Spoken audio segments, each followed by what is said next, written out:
मैं Atul Pandey, husband of Niharika Pandey, ये मेरे दोनों बच्चे। मैं बस्ती से बिलोंग करता हूँ। मेरी वाइफ को पहली प्रेगनेंसी जब हुई तो मैं बस्ती अपने शहर में कई जगहों कई स्थानों पर वाइफ को लेकर गया, लेकिन डॉक्टर लोगों ने केस लेने से मना कर दिया और वहाँ से एक मैम ने रिफ़र किया कि आप डिवाइन हॉस्पिटल जाइए। जैसे कि मैं बताना चाहता हूँ कि मेरी वाइफ को कार्डियो प्रॉब्लम थी, इस कारण डॉक्टर ने वहाँ से जवाब दे दिया। तो उन्होंने प्रेफर किया आप डिवाइन हॉस्पिटल जाइए, वहाँ एक अच्छी रिस्पांस मिलेगी। अब मैं डिवाइन हॉस्पिटल लेकर अपने वाइफ को आया, जहाँ हम यहाँ के स्टाफ द्वारा, डॉक्टर्स के द्वारा हमें रिस्पांस मिला और हमारी पहला बेबी ऐश्वर्य पांडे यहाँ पर 2018 में हुआ। उसके बाद फिर रेगुलर चेकअप के लिए मैं विगत 3-4 सालों तक आता रहा। डॉक्टर अम्बकेश्वर सर की निगरानी में अपनी वाइफ का कार्डियो चेकअप कराता रहा। फिर नेक्स्ट प्रेगनेंसी वाइफ को हमारे 2022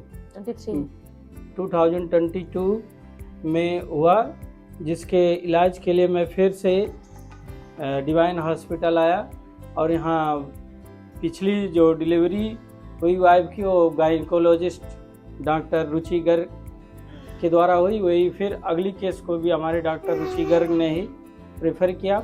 और फिर अगली बेबी अरम्या जो है 10 फरवरी 2023 को एक बेहतरीन टीम के द्वारा हमें प्राप्त हुई।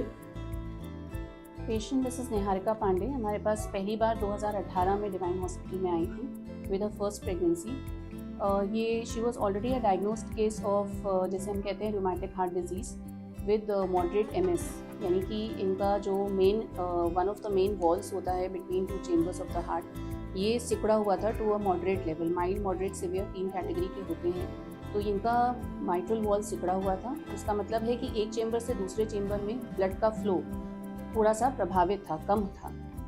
इन पेशेंट्स में यूजुअली विदाउट प्रेगनेंसी ऑल्सो कई प्रॉब्लम्स, सिम्टम्स होते हैं। यूजुअली ब्रेथलेसनेस, सांस फूलना, थोड़ा चलने पे या सीढ़ी चढ़ने पे सांस फूलना, पैरों में सूजन रहना, दिल की धड़कन तेज़ महसूस होना, ये सब सिम्टम्स होते हैं। और प्रेगनेंसी में ये सिम्टम्स और अधिक बढ़ जाते हैं क्योंकि ब्लड की वॉल्यूम, ब्लड की मात्रा बॉडी में ओवरऑल प्रेगनेंसी में बढ़ जाती है। तो फर्स्ट टाइम जब ये प्रेगनेंसी के साथ आई थी तो इनको पूरी तरह से काउंसिल करा था हमने।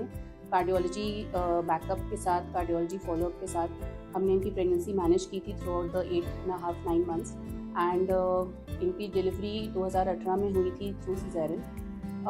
डिलीवरी के बाद यूजुअली ऐसे पेशेंट्स में इनिशियल 24 आवर्स टू 48 आवर्स काफ़ी क्रिटिकल होते हैं, क्योंकि अगेन ब्लड वॉल्यूम एडजस्ट होती है एंड सच पेशेंट्स ये अक्सर लैंड अप कर सकते हैं in cardiac failure, heart failure, अगर इनका ध्यान ठीक से ना रखा जाए। और with in a week approximately इनको हमने डिस्चार्ज कर दिया था with a healthy mother and baby. दूसरी प्रेगनेंसी इनकी after a few gap of 4 to 5 years हुई थी। 2022 में आई थी विद अ सेकेंड प्रेगनेंसी। इस दौरान अगेन हमने इनके रेगुलर फॉलोअप्स के थ्रू, कार्डियोलॉजी रेफरेंस के थ्रू इनको मैनेज किया through out 9 months of pregnancy. कुछ प्रॉब्लम्स इनको रहीं, but most of the problems were manage by on an OPD basis, हमें एडमिट नहीं करना पड़ा था। सच patients also often land up specially in their second pregnancy previous caesarean की history देखते हुए प्रीटर्म डिलीवरीज या प्रीटर्म लेबर में।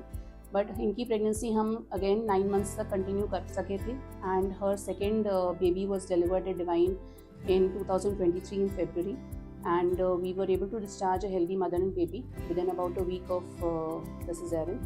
So I hope that again with the regular follow-up with cardiology she will be fine, and she is now a mother of 2 happy mother of 2 babies, so I congratulate her for that.